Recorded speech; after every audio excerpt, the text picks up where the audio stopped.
तो दोस्तों, RP study में आप सभी का स्वागत है। आज हम क्या देखेंगे? आज हम एक नया चैप्टर शुरू करेंगे जिसका नाम है खनिज एवं ऊर्जा संसाधन। ठीक है, ये अपने भूगोल का ही अध्याय है 5वां और ये अपने किस बोर्ड के लिए है? राजस्थान मैट्रिक्स बोर्ड परीक्षा के लिए चल रहा है, यानी 10वीं कक्षा मैट्रिक्स समझे तो। और ये भूगोल का ही है और किसका है? सामाजिक विज्ञान का है। और आज की वीडियो में हम क्या देखेंगे? हम देखेंगे खनिज और लौह अयस्क। और ये अपना 19वां वीडियो है। यहाँ पे देख लो, यहाँ पे देख लो, जहाँ पे भी देख लो, ये 19वां वीडियो है पूरी ज्योग्राफी का। ठीक है, तो अब आगे देखते हैं एक मोटिवेशन कोट के साथ। जहाँ तक दिखाई दे वहाँ तक जाने की कोशिश ज़रूर करें। जहाँ तक दिखाई दे वहाँ तक जाने की कोशिश ज़रूर करें।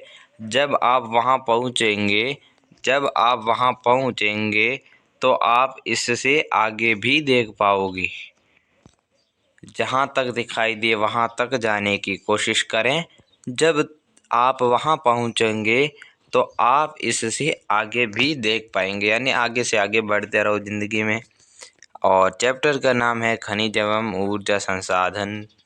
और ये वाटर मार्क है तो ये इसके नीचे आ रहा है, तो इसे इग्नोर इट। हमारे पीडीएफ का कोई यूज़ कर रहा था इसलिए ये लगाना ज़रूरी था। ठीक है,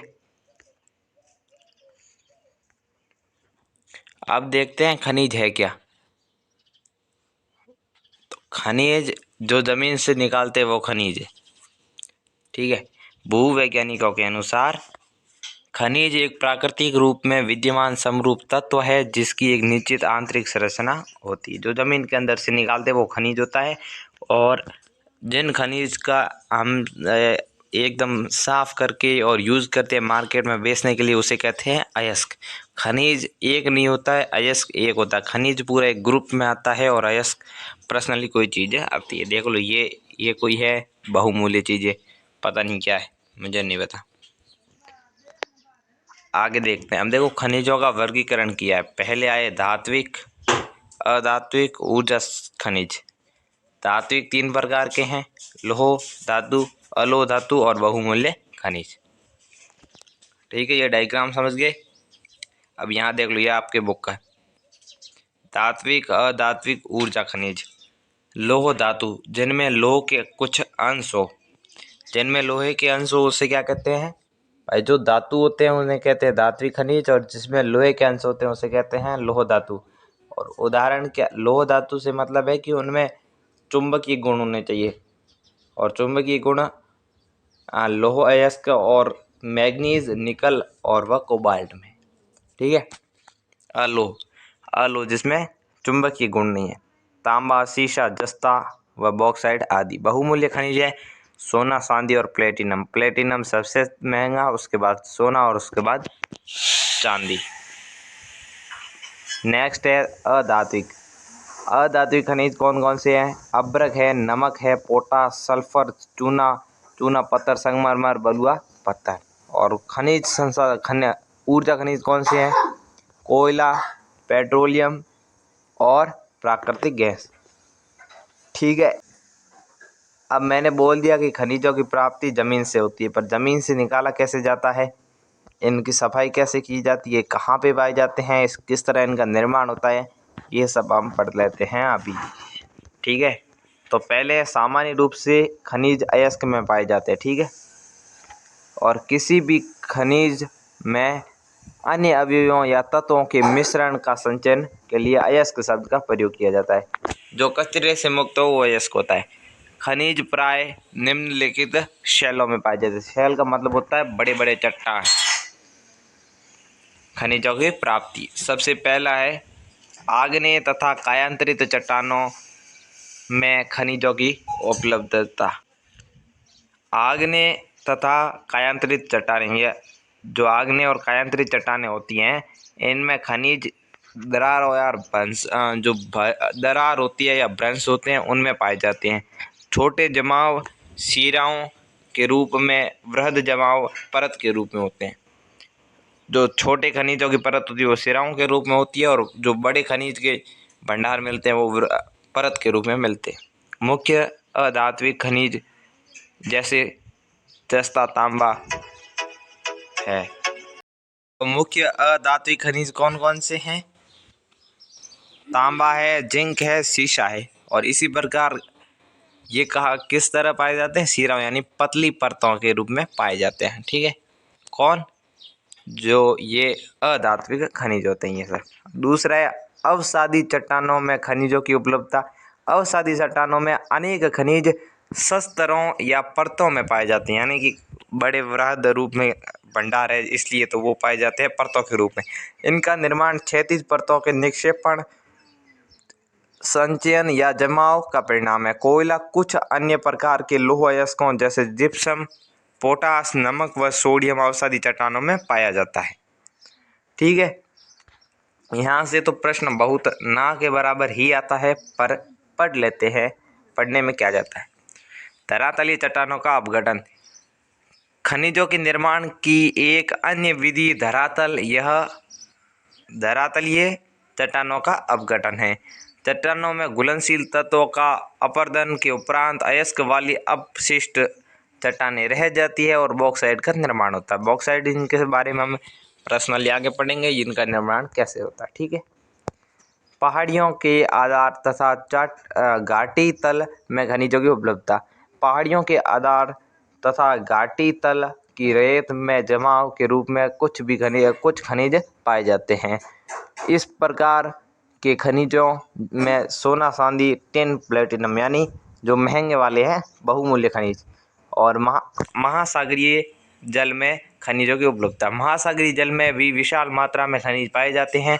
सामान्य नमक, मैग्नीशियम तथा ब्रोमाइन अधिकतर समुद्री जल में ही प्रकृत होते हैं। महासागरीय तली में पेट्रोल सब महासागरीय तली में पाए जाते हैं। तो ये सब सोर्स हो गए जहाँ से ये आते हैं। ठीक है, तो अब आगे देख लेते हैं। अब आएगा सबसे इम्पोर्टेंट, यहाँ से 1 नंबर का प्रश्न आ सकता है कि रेट हॉल क्या है। रेट मतलब चूहा होता है, हॉल मतलब यानी गुफा होती है। ठीक है, तो अब इनके नाम से समझ लगते हैं कि इसका कोई गुफा से संबंधित है। और हम खनिज पढ़ रहे हैं तो खनिजों को यदि गुफा से निकाला है, ऐसा कुछ हो सकता है इसके अंदर।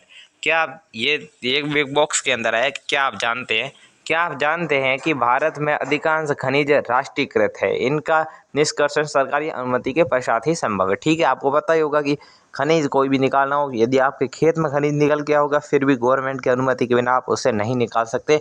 निकाली तो जेल हो सकती है। किंतु उत्तर पूर्वी नॉर्थ ईस्ट भारत में अधिकांश जनजातीय क्षेत्रों में, अब देखो जनजातियों का तो कुछ पकड़ नहीं सकते, में खनिजों का स्वामित्व व्यक्तिगत व सामुदायिक समुदायों को प्राप्त है। मेघालय में कोयला, लौह अयस्क, चूना पत्थर व डोलोमाइट कहाँ निकलता है? पश्चिमी बंगाल के विशाल निक्षेप पाए जाते हैं। जोवाई व चेरापूंजी में कोयले का खनन परिवार के सदस्य द्वारा एक लंबी संकीर्ण सुरंग के द्वारा किया जाता है। ठीक है, यहाँ से अपने बनता ये परिभाषा। जोवाई व चेरापूंजी ये दोनों कहाँ है? मेघालय में। तो मेघालय में कोयले की खनन परिवार के सदस्य द्वारा एक लंबी संकीर्ण सुरंग के रूप में किया जाता है, जिसे रेट हॉल कहा जाता है। नेशनल ग्रीन ट्रिब्यूनल ने इन क्रियाकलापों को अवैध घोषित कर दिया और सलाह दी है कि इसे तुरंत रोक दिया जाए। फिर भी आदिवासी उसे रोक नहीं रहे और रोकेंगे भी नहीं। अब भारत में खनिजों का असमान रूप से वितरण। यहाँ पे एक शब्द का उपयोग होगा प्रायद्वीपीय। तो प्रायद्वीपीय शब्द का आप एक मतलब निकाल देना कि प्रायद्वीपीय का मतलब है भारत। क्यों? क्योंकि जो भारत का प्रायद्वीप उसे कहते हैं कि ऐसा स्थल जो जल से तीनों तरफ से घिरा हुआ, और भारत जल से तीनों तरफ से घिरा, इसलिए भारत को प्रायद्वीपीय कहते हैं। भारत अच्छे और विविध प्रकार के खनिज संसाधनों में सौभाग्यशाली है, यद्यपि इसका वितरण असमान है। किस प्रकार है? मोटे तौर पर प्रायद्वीपीय चट्टानों में कोयले, धात्विक खनिज, अभ्रक व अन्य धात्विक खनिजों का अधिकांश भंडार है। कहाँ है? प्रायद्वीपीय चट्टानों में। ठीक है, यहाँ देखो, जहाँ प्रायद्वीपीय क्षेत्र जहाँ पे प्रायद्वीपीय शब्द का प्रयोग हो, वहाँ आप समझ लेना कि वो दक्षिण के बात हो रही है। ठीक है, प्रायद्वीपीय, और जहाँ प्रायद्वीप की बात हुई वहाँ भारत की है। प्रायद्वीप में पश्चिमी पार्श्वों में गुजरात और असम में तलछटी चट्टानों में अधिकांश खनिज तेल निक्षेप है। प्रायद्वीपीय शैलक्रम के साथ राजस्थान में अनेक अलोह खनिज पाए जाते हैं। उत्तरी भारत में विस्तृत जलोढ़ मिट्टी में खनिज से विहीन है, यानी उत्तरी भारत में ज़्यादा खनिज नहीं है। अब अपना पहला जो अपने 3 टॉपिक पढ़े थे कि खनिज 3 टाइप्स, खनिज 3 टाइप्स, 1 लोह अयस्क, नहीं धात्विक खनिज, अधात्विक खनिज और ऊर्जा संसाधन। जो धात्विक खनिज था वो 3 प्रकार का था, लोह, अलोह और बहुमूल्य। तो हमने लोह खनिज पढ़ना शुरू किया। ठीक है, लोह खनिज में हमने क्या देखा था, एक तो था बॉक्साइड और क्या थे, कुछ चीजें थी, कुछ थी जैसे हाँ लोह अयस्क था, मैग्नीज था और निकल और कोबाल्ट था। तो ये सब हम देखेंगे बारी बारी से, परंतु आज सिर्फ और सिर्फ लोह खनिज ही पढ़ पाएंगे, नहीं लोह खनिज ही पढ़ पाएंगे। हाँ, लोह खनिज धात्विक खनिजों के कुल उत्पादन मूल्य का 3/4 यानी 75% कौन देता है, लोह खनिज देता है। किसका, धात्विक खनिजों का। ये धातु शोधन उद्योग के विकास के लिए मजबूत आधार प्रदान करते हैं। भारत अपनी घरेलू मांग को पूरा करने के पश्चात बड़ी मात्रा में इसका धात्विक, यहाँ पे सात्विक नहीं, धात्विक खनिजों का निर्यात करता है। अब देखो इसके अंदर हमने 4 चीजें पढ़ी थी, मैग्नीज, कोबाल्ट, निकल और लोह अयस्क। तो पहला लोह अयस्क है, तो पहले लोह अयस्क को देख लेते हैं। लोह अयस्क एक आधारभूत खनिज है, लोह अयस्क एक आधारभूत खनिज है तथा औद्योगिक विकास की रीढ़ है। रीढ़ मतलब उस पर ही निर्भर है। भारत में लोह अयस्क के विपुल संसाधन विद्यमान है। भारत में उच्च कोटि का लोहांश युक्त लोह अयस्क में धनी है, यानी भारत में सबसे बेस्ट क्वालिटी का लोह है। यहाँ से 1 नंबर का प्रश्न बन सकता है कि मैग्नेटाइट सर्वोत्तम प्रकार का लोह अयस्क है। प्रश्न 1 नंबर का बन सकता है कि सर्वोत्तम प्रकार का लोह अयस्क कौन सा है, तो मैग्नेटाइट जिसमें 70% लोहांश पाया जाता है। इसमें सर्वश्रेष्ठ चुंबकीय गुण होते हैं, जिसमें चुंबकीय गुण हो वही होते हैं लोह खनिज, और लोह खनिज में लोह अयस्क जो विद्युत उद्योग में विशेष रूप से उपयोगी है। हेलेमाइट सर्वाधिक महत्वपूर्ण उद्योग लोहा अयस्क है जिसकी अधिकतम मात्रा का उपयोग हुआ है। यानी जो मैग्नेटाइन है ये तो सबसे बेस्ट है, पर सबसे ज़्यादा उपभोग किसका हुआ है, हेलेटाइट का। किंतु इसमें लोहांश की मात्रा मैग्नेटाइट की अपेक्षा कम होती है, और इसमें लोहांश यहाँ पे जहाँ पे लोहान लिखा है वहाँ लोहांश है 50 से 60% तक पाया जाता है। ठीक है, बेस्ट कौन सा है, मैग्नेटाइट, और ज़्यादा उपयोग किसका हुआ है, हेलेटाइट का। अब देखो यहाँ पे बेटियां नहीं है, पेटियां हैं। ठीक है, पेटियां क्या है, पेटियां का मतलब कौन सा एरिया है, उस पूरे एरिया को और कहते हैं। भारत में लोह अयस्क की पेटियां, ओडिशा झारखंड पेटी, लगभग 4 पेटियां हैं। तो पहली पेटी है उड़ीसा झारखंड की पेटी। उड़ीसा में उच्च कोटि में हेमेटाइट किस्म का लोह अयस्क मयूरभंज व केंदुझर जिला में बादाम पहाड़ खदानों से निकाला जाता है। ठीक है, सबसे ज़्यादा उपयोग होने वाला कौन सा लोहा अयस्क है, हेमेटाइट। और हेमेटाइट सर्वाधिक कहाँ से निकलता है, मयूरभंज और केंदुझर, ये दोनों कहाँ हैं, उड़ीसा में। ठीक है, इन बादाम पहाड़ खदानों से निकाला जाता है। इसी के सनिग्ध झारखंड में सिंहभूम जिले में गुआ तथा नोवामुड़ी से एलेमोइट अयस्क निकाला जाता है। ठीक है, 2 स्थान है।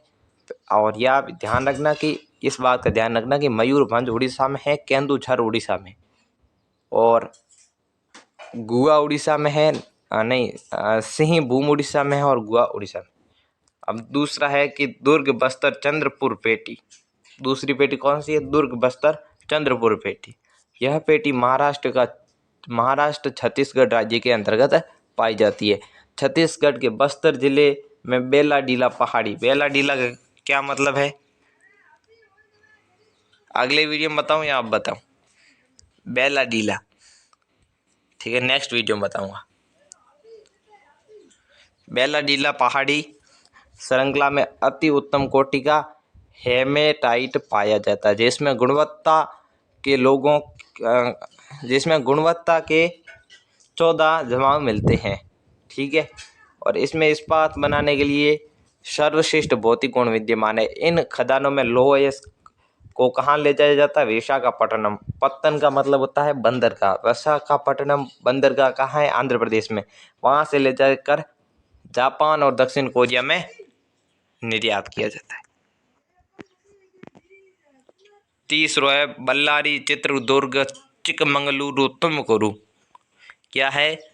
बल्लारी, मैं नाम भूल जाता हूँ। बल्लारी, चिकदुर्ग, चिकमंगलुरु, तुमकुरु, ये सब कहाँ है? ये कर्नाटक में। कहाँ? बेंगलुरु के पास में। बल्लारी, चित्रदुर्ग, चिकमंगलुरु, तुमकुरु पेटी। कर्नाटक की यह पेटी में लौह अयस्क की वृद्ध राशि संचित है भाई, इतना इनका उपभोग ना हुआ है। कर्नाटक के पश्चिमी घाट में अवस्थित कुदेरमुख की खाने 100% निर्यात इकाई है। ठीक है, इनमें जो भी निकलता है वो सीधा ही विदेशों में भेजा जाता है। कुंदेरमुख निक्षेप संसार में सबसे बड़ी निक्षेपों में से एक मानी जाती है। लौह अयस्क कर्दम रूप से पाइपलाइन से मंगलुरु के निकट एक बंदरगाह पर भेजा जाता है। ठीक है, अब लास्ट है महाराष्ट्र गोवा पेटी। यह पेटी गोवा तथा महाराष्ट्र राज्य के रत्नागिरी जिले में, ये रत्नागिरी कहाँ है? महाराष्ट्र में। और यद्यपि यहाँ का लोहा उत्तम प्रकार का नहीं है तथा भी इसकी दक्षता से दोहन किया जाता है, और यहाँ से जो लोहा है उसे पाइपलाइन के जरिए मारमा गोवा कहाँ है? गोवा का एक बंदरगाह है, वहाँ पे ले जाकर विदेशों में भेजा जाता है। तो थैंक्स फॉर वॉचिंग। ठीक है, नेक्स्ट वीडियो में पढ़ेंगे मैग्नीज। ठीक है, tata bye bye, take care, next video मिलते हैं।